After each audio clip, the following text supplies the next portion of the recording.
Welcome to our family Ayurveda for life. पिछली video मैंने आपसे टर्मरिक यानी हल्दी के बारे में बात की थी। आज मैं आपको उसकी डिटेल्ड इन्फॉर्मेशन दूंगी, तो आप अंत तक मेरी वीडियो देखते रहे। एक्चुअली हल्दी को तो हम लोग हजारों सालों से अपने घरों में यूज़ कर रहे हैं एज ए स्पाइस।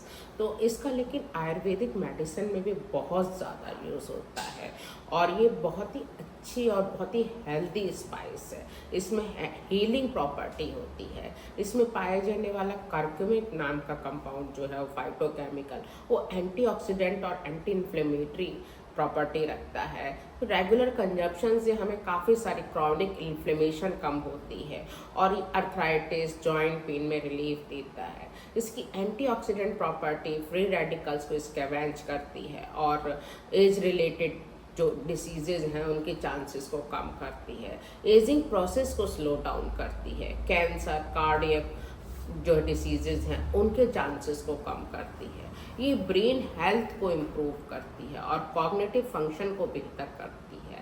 डिमेंशिया के चांसेस को कम करती है और ये age old neuro degenerative disease like Alzheimer's और पार्किंसंस की डिसीज के चांसेस को कम करती है। बैड कोलेस्ट्रॉल को कम करती है और क्लॉट फॉर्मेशन के चांसेस को भी कम करती है। तो ये करक्यूमिन जो है वो कार्डियक डिसीज़ के लिए बहुत अच्छी है। ट्यूमर ग्रोथ को कम करती है। कैंसर के लिए बहुत अच्छी मेडिसिन मानी जाती है। इवन जो कैंसर की सेल्स की जो ग्रोथ होती है एपोप्टोसिस जो उसको भी जो हमारी सेल डेथ है उसके लिए भी करने की क्षमता रखती है। रिसर्च में लेकिन अभी इसकी ज़रूरत है, अभी और रिसर्च इस पर चल रही है जो बहुत ज़रूरी है। लेकिन हमारे रेगुलर चांसेस अगर हम यूज़ करते हैं तो ये कैंसर के चांसेस को कम करती है। ये डाइजेस्टिव सिस्टम के लिए बहुत सपोर्ट करती है और डाइजेस्टिव एंजाइम को बनाने में ये इसका बहुत अच्छा रोल है। ये इसके अलावा दूसरे न्यूट्रिएंट के एब्जॉर्प्शन को बेहतर करती है।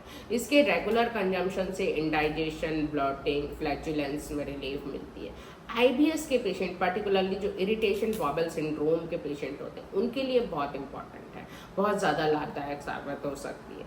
पेन में रिलीफ करती है। पेन रिलीवर के लिए ये हम कभी भी जैसे मसल सोरनेस या मसल इंजरी हो जाती है तो उसमें भी हम लोग एज ए जनरल जो है वो बॉडी एक होती है तो उसमें भी ये रिलीफ देती है। तो ये एक नेचुरल ऑल्टरनेटिव है पेन रिलीफ करने के लिए।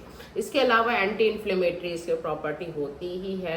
इसका एंटीऑक्सीडेंट प्रॉपर्टी दोनों होती हैं तो ये स्किन में बहुत बेनिफिशियल है। ये एक्ने और पिंपल्स को कम करती है। इसके अलावा जैसे आपका सोरियासिस या एक्जिमा होती है तो उसमें भी काफ़ी रिलीफ देती है। स्किन को नेचुरल रेडियंस इम्प्रूव करती है और ब्लैमिशेस पिगमेंटेशन को कम करती है, इम्प्रूव जो है करती है और हमारे जो इम्यून सिस्टम है उसको बूस्ट करती है। डिफेंस मेटाबॉलिज्म को स्ट्रेंथन करती है। Antiviral antibacterial anti fungal property इसमें होती है तो ये इन्फेक्शन के चांसेस को कम करती है। सोर थ्रोट में अगर आप हल्दी की चाय और ब्लैक पेपर और उसमें थोड़ा सा दालचीनी डाल कर लेंगे, आप उसे पहले उबाल लें और चाय बना लें और फिर जब थोड़ा सा पीने लायक वो हो जाए तो उसमें आप शहद डाल के पिएंगे तो सोर थ्रोट में बहुत अच्छा रिलीफ देगी। डायबिटीज़ के पेशेंट के लिए बहुत अच्छा है। ये ब्लड शुगर को रेगुलेट करती है, इंसुलिन रेजिस्टेंस को प्रिवेंट करती है। रेगुलर यूज़ करने से जो डायबिटीज़ के साथ रिलेटेड जो कॉम्प्लिकेशंस होती हैं उनको भी कम कर सकते हैं। ये हमारी बॉडी को डिटॉक्सीफाई करती है तो ये लिवर्स के लिए बहुत अच्छी है। मतलब हमारी बॉडी को डिटॉक्सीफाई करेगी, बॉडी को टॉक्सिन से बाहर निकलेगी तो ये हमारे लिवर को क्लींस करती है। रेस्पिरेटरी सिस्टम में जो है वो हमारे टर्मरिक बहुत फ़ायदा करती है।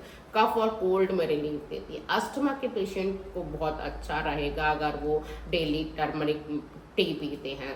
इसके अलावा जो क्रॉनिक ब्रोंकाइटिस या पॉल्यूशन स्मोकिंग से होने वाली जो कफ है उसमें भी टर्मरिक टी काफ़ी रिलीफ दे सकती है। टर्मरिक टी बनाने के लिए आप आधा चम्मच या तो हल्दी ले लें और या फिर आप हल्दी की एक छोटी सी गांठ ले सकते हैं। इसके अलावा काली मिर्च 4 ले लें और आधा इंच दालचीनी ले लें। तो इसको आप सबको कूट करके उबाल लें और जब वो आधा पानी रह जाए तो उसे आप शहद मिला करके ले सकते हैं। इसके अलावा इसमें जो है वो आयुर्वेदा के हिसाब से ये वात और कफ को शमन करती है और पित्त को संतुलित करती है।